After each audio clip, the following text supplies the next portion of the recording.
Hello and welcome once again to this podcast. Here today we are dealing with another side of addiction, apart from the substance use and the chemical dependence kind, which are first of all, caffeine in your coffee, right? You know, some people can't do without their coffee in the morning. No judgment. It's just, I'm just saying. It can be addicted. But anyway, I'm here today once again with my friend Georgina and Nwoke. Welcome to the program again. Thank you very much. Thank you. So we want to look at this other side of addiction, which is the behavioral part of things. In the process addiction, which has a lot to do with the patterns of behavior as well, and we're talking about things like gambling. We're talking about abusive relationships. You could be addicted to that. We're talking about food, work addiction. We're talking about sexual addictions and compulsive spending, shopping.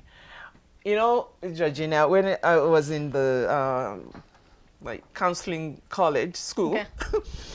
the addiction class we had, the professor was so great. He was just so like, okay, let's interact. Who is addicted here? And we all were like, no, we're not addicted. So we went into the book, the textbook that we were using, and he was talking about how everybody, you included, are addicted to one thing or the other. Yep. So some people could be addicted to healthy food and healthy stuff, you know, and they don't know that they are. So we are going to look at the definition of addiction in that perspective. So so it's about things that you do without caring about the consequences, like what? Let's say gambling, for instance. Okay. So you go and gamble your rent money away, and then that's when you know that, oh, this is addiction, right? Anything you do that's like you damn the consequence, and you are in denial of the consequence. And so let's look at some of these behavioral patterns that may become addiction.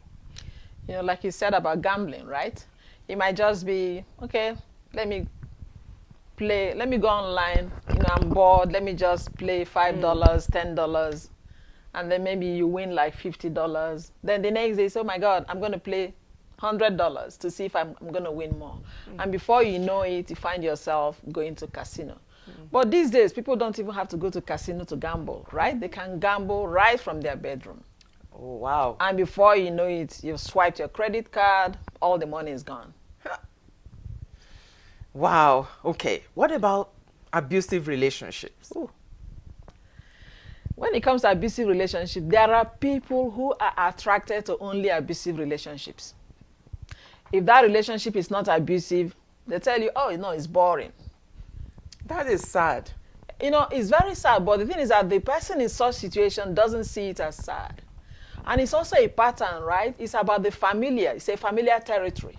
Maybe they saw their mom or their dad go through abusive relationship, and then that's what they've seen all their lives.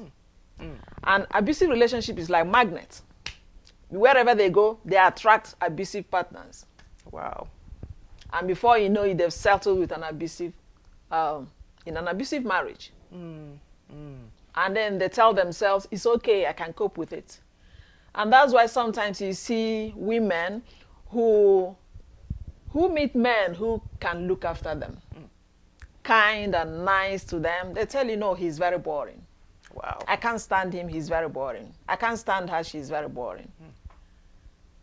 Right? That is so sad, because I mean, a relationship is supposed to be loving and caring and all of those good things, and then somebody will just be like that and just like the abuse. I mean, is there anyone who really likes abuse? It's not that they like it, but they are magnetized to it. They're attracted to it. That's the only type of relationship they've known all their lives. Wow. They've never known a healthy relationship. And now, I mean, we're not talking about when you are in a domestic violent kind of situation where you want to get out or things like that. It's just, I think that also an addiction to abusive relationship is like when you have a boyfriend and it's abusive, you get another one, it's abusive, you get another one. It's like, okay, so is that the only, are those the only people that are in the world that you can find? Or even like you were saying, abusive partners are marriages, and you get into another one and another one and another one. Yeah. So you're checking yourself, okay, I've had 3 abusive relationships, so something is wrong. Exactly. What is wrong with me? I need help. Yeah. So what we're saying is get help Yeah. to release yourself from this addiction. Wow. What about work? We all need to work, and we know that even in our society, when you're not working, you know, people look at you different. Oh, what are you doing for work? And you're like, what? You have to be busy. Everybody is busy doing this or that. So what is it? What is it about work addiction? How do you know you are addicted to work? You know, remember, addiction is a behavior to be able to, most times people use it to escape from something underneath, right? So most times you find people who are addicted to work, in the sense that even when other people close from work, that's when they begin to do their own work, right? They hang around the office. That's when they send out their emails. That's when they make their personal calls. Because what are they doing? They are trying to avoid to go home. Maybe the home environment is very traumatic. Maybe the home environment is not welcoming. And they're dreading going home. And some people would like to go home, but they want to prove that they're busy. Yeah. Because, I mean, like, some people could have finished work, like you said earlier, but they will prolong it so that it looks like they are busy, because that is what the society says is good. You know, you're a better person just because you're busy. And so that can lead into work addiction. Yeah. And such people don't have time for their families, or even if they're in a relationship, they don't make out time to be able to nurture and grow such relationships. Yeah. Okay, compulsive spending. Ooh, that's another big one. Don't look at me. That's another big one. Yeah. Some of you out there will be thinking, oh, they're talking about me now, especially women. Actually, men do that more than women. I didn't do any research, but I found out that, okay, so men like to shop for electronics and, you know, things like that, even if they don't need it, you know, they buy it and they feel good installing things and putting things together, and sometimes they want to change electronics again and again and again. I think that is a good example of compulsive spending as an addiction. Yeah, that might be. But I also disagree with you that that men are more compulsive spenders than women. Okay. Oh my God, women as women, you know, most times when we, even having an argument with your boyfriend or with your spouse, right? You discover that the next thing is, okay, I'm going to go do shopping therapy. And then at the end of the day, what are we? We are not even spending cash. We are spending credit cards. You know, and these days, if you spend below $100, you don't need to, you don't need to swipe. You just tap. Yeah. Tap here, tap here, tap here. You tap your money away. And you know, most of the time, those things that we buy are still in the shopping bags. The tags are still on, you know, on those clothes. For months and years. We have 1 year, 2 years, we haven't even worn them. Those shoes are still there in their boxes. We haven't worn any of them. You know, we are tying down our money. That is addiction. Yeah. Because thinking that, okay, if I do that shopping, I'm going to feel good.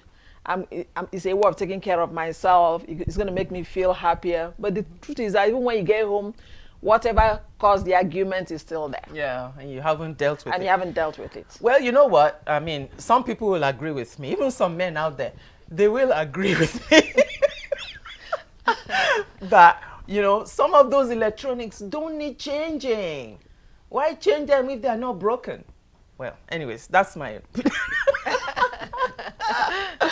so okay, so that's anything you're doing without caring about the consequence is going to turn into an addiction. Okay, so what's the other one? Food. Oh. Yeah, you know, that's what we call comfort food. Yes. You know, when we feel sad, we just go and eat and eat and eat. And we're not hungry. And then after eating, we feel disgusted. We feel like throwing up. We hate ourselves the more. Basically trying to cope with food. Thinking that will give us happiness and joy, but it doesn't really bring the happiness and joy. The issue is still there. You know, like I said, addiction is something that people do to be able to cope with their trauma or what is underneath. So I tell you something. There was a time I was having so much anxiety, you know, and all that. And I went to my doctor. My doctor said, Georgina, I can give you medication for this anxiety. But I tell you, a few things that are causing you anxiety, I'll recommend is high time you have a conversation around that. And I decided to have a conversation around that, and it made me feel better. My anxiety went down. I eventually didn't use the medication. Wow. So it's about facing your fears, right? Right. Yeah. Yeah. A lot of the addictions has a foundation. Yep. Fundamentally, fear and just all uncertainties and fear of facing your problems. Or even coping with problems, things that Coping has with happened problems. to you. Yeah. So I know that the food addiction is a very touchy issue in our society because of what it causes, the weight gain, and a lot of people who I have friends who have put on a lot of weight, and it's most of the time when we see big people, we think that, oh, they must be addicted to food. Some are not really. It's because of some metabolism issues or things or medications that they're using that could cause you to gain weight. But what we are talking about here is addiction to food rather than dealing with the issues that's causing you to be drawn to food. Yeah. So yeah, there are alternatives to going to the food than, you know, what you have chosen. So when I was talking about the prof that was teaching us about addiction, he was like, what is your drug of choice? And it was like, oh, drug of choice? Yeah. So I don't use drugs. No. And then people, yeah. No. And so he was explaining that it could be food. Your choice of drug could be food or gambling. And it could also be sexual addiction. Okay. A little bit about sexual addiction.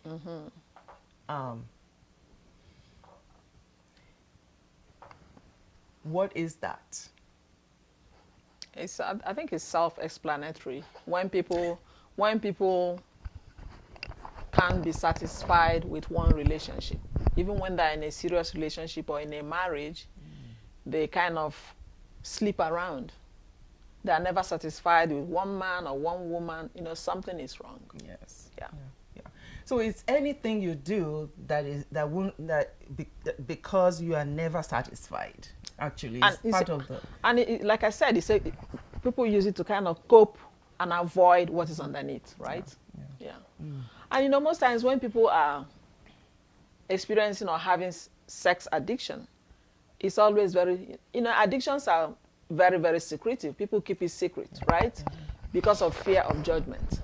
The same thing with sex addiction as well. And these days, people don't even need to leave their bedrooms to be addicted to sex, because they just want one click on pornography, they are hooked. Yeah. And we see that, pornography is ravaging even in the schools, with younger children. It's cutting across everywhere. Mm-hmm. There are even couples, husband and wives, who are addicted to pornography. They watch pornography to be able to enhance their sexual relationships. Wow. But what I tell people is that when somebody is addicted to porn, because sex is not just a physical relationship, it's also a spiritual relationship. It's a connection of the body, the soul, the mind, and the spirit as well. Yeah. So when a couple is addicted to pornography, or they watch pornography to be able to enhance their sexual drive or their sexual activities, there is need for people to understand that it's not just two of them that are in that relationship. There is a third party in that relationship. The person they are watching. Exactly. And most times people who are addicted to pornography, when you talk to them, they see other people as objects. Let's say a man is addicted to watching porn. The man will begin to see his wife as an object. When a woman is addicted to porn, begins to see men around her as objects. So it's already having a clash of interest, or a clash that's now it's not like I'm watching this thing anymore. I'm watching you now. You are now an object, so I can use you anyhow. Exactly. Because if I can use anything on this screen, I can use you as well. Exactly. Wow. So that emotional connection, is eroded. Basically, it's removed. Yeah. It's unbelievable how rampant this is in our societies, and we're not. Right now, we think it's okay. People just talk about it anyhow and say, "Oh yeah, it's fine." I mean, in the society, everything is fine, right? But then the effect of it is it's not very good on relationships, relational issues, and on the personal growth as well. Okay, so we've talked about this, and there are warning signs. What are the warning signs that could lead you to process addiction? So we're saying great sense of isolation. If you isolate yourself too much, you might find that, okay, at the click of this, I can get something going, and I don't need anybody. Yeah, so I'm glad you mentioned isolation, because these days people have more friends on social media than they have physical friends. Nobody wants to have coffee with one another. Nobody wants to hang out physically and just chat and play. People want to, they tell you, she's my sister on Facebook. They've never met the person physically. Wow. The person is thousands and thousands of miles away across the Atlantic. Yeah. Even for children as well, And that's why we see a lot of people having suicidal thoughts and suicide ideations because of what people tell them on social media. Yeah. It's amazing because you say, I have 1,000 friends. Exactly. Where are they? Did they visit you? No, on Facebook. And then we are always on our phone, checking Facebook, checking Instagram, checking this. We have less social interactions with one another, and it's just growing deeper. We're getting deeper and deeper into isolation. That's also another form of addiction. Social a lot media. Of us are addicted to social media. A lot of To us our are addicted to Facebook, Instagram. And that's why most of the phones these days, they will tell you every week, they will tell you your screen time, how many hours you were on the screen. And if we are very observant, you see that those number of hours you're on the screen, multiply that every day times 365 days in a year. That gives you, that's a huge check. That just drives home to every one of us here. Because, I know, the first time I saw that on my phone, I'm like, what? Yeah. 4 hours and 62 minutes today on the phone, and it's not even night yet. Yeah. Wow. So a lot of things we can be addicted to, but what we're saying is don't isolate yourself get more into the social circles, interact with people, and it's even much better when you interact with people one on one, or with people physically, than just staying on the phone and isolating yourself. That's how we get into addictions, because really addictions, like Georginia said, it is secretive. It starts with secrets that we keep, and then it just gets into full-blown addiction. So now, because we focus on family a lot here, how can families support their loved ones when they're in addiction like this? It still boils down to having that close relationship, because when you have when you have a close, open communication in the family, when somebody's behavior changes, somebody in that family is going to, is able to observe, to say, hey, this person's behavior has changed, and then one person in that family will be able to find out what is going on. Because when we have open communication about our challenges, our struggles, even when somebody goes out there, let's say when a child goes out there and tests marijuana for the first time, if that child has emotional safety at home, that child can possibly come back home and tell the mom and say, hey, mom, today I tested marijuana from my friend and I didn't like the taste. That kind of thing. But if we have a family where there's no emotional safety, when people go there and they make mistake and they start using one thing or the other, they're not going to tell anybody. So emotional safety is very, very important. That's right. Yeah. Yeah. So everyone out there, treatment for addictions like this, seek out the resources out there. Identify your own choice of drug of choice, and find the support that you need. There are many addictions counselors out there. There are many addiction centers, like even that you can drop in. And of course, with the family, be open and let people know that there's something going on, and then you can walk through things with your family, as well as other people out there who are professionals that can really help. So any final thoughts before we end today? I would say that addiction is very, very deep and very, very damaging, because it's not just the person in addiction that is being affected, the whole family is being affected. The whole relationship the person is in is being affected. The work, school, everything is being affected. Yeah. And when it happens with families, it happens in a society, Yes. in a nation. A whole nation can be suffering from addiction, And you know one thing, a lot of people these days are dying of drug overdose. Yeah. It's very, very heartbreaking. So we all need to, stand up and pay attention to what is happening around us. Let's not say, oh, my children are not into it. Or let's not say, oh, I don't use drugs, I don't use alcohol, but you're a compulsive shopper. You're into addiction. You're a compulsive gambler. You're into addiction. You watch porn at night when your family has gone to bed. You're into addiction. Because there are people that sit down and watch porn for 2-3 hours. And then at the end of the day, everybody at home is asleep and they crawl into bed. And they pretend that they've been working all through the night. That's serious addiction. That is sad. That is, yeah. On that sad note, we say goodbye for now. Please, let's make our society a better place for us, for others, and for our children's children's children. Have a good one. Bye for now. Bye. Thank you very much for watching. Thank you, Georginia, Thank for you. coming in. Thank you. Thanks for sharing. Thank you. Bye now. Bye.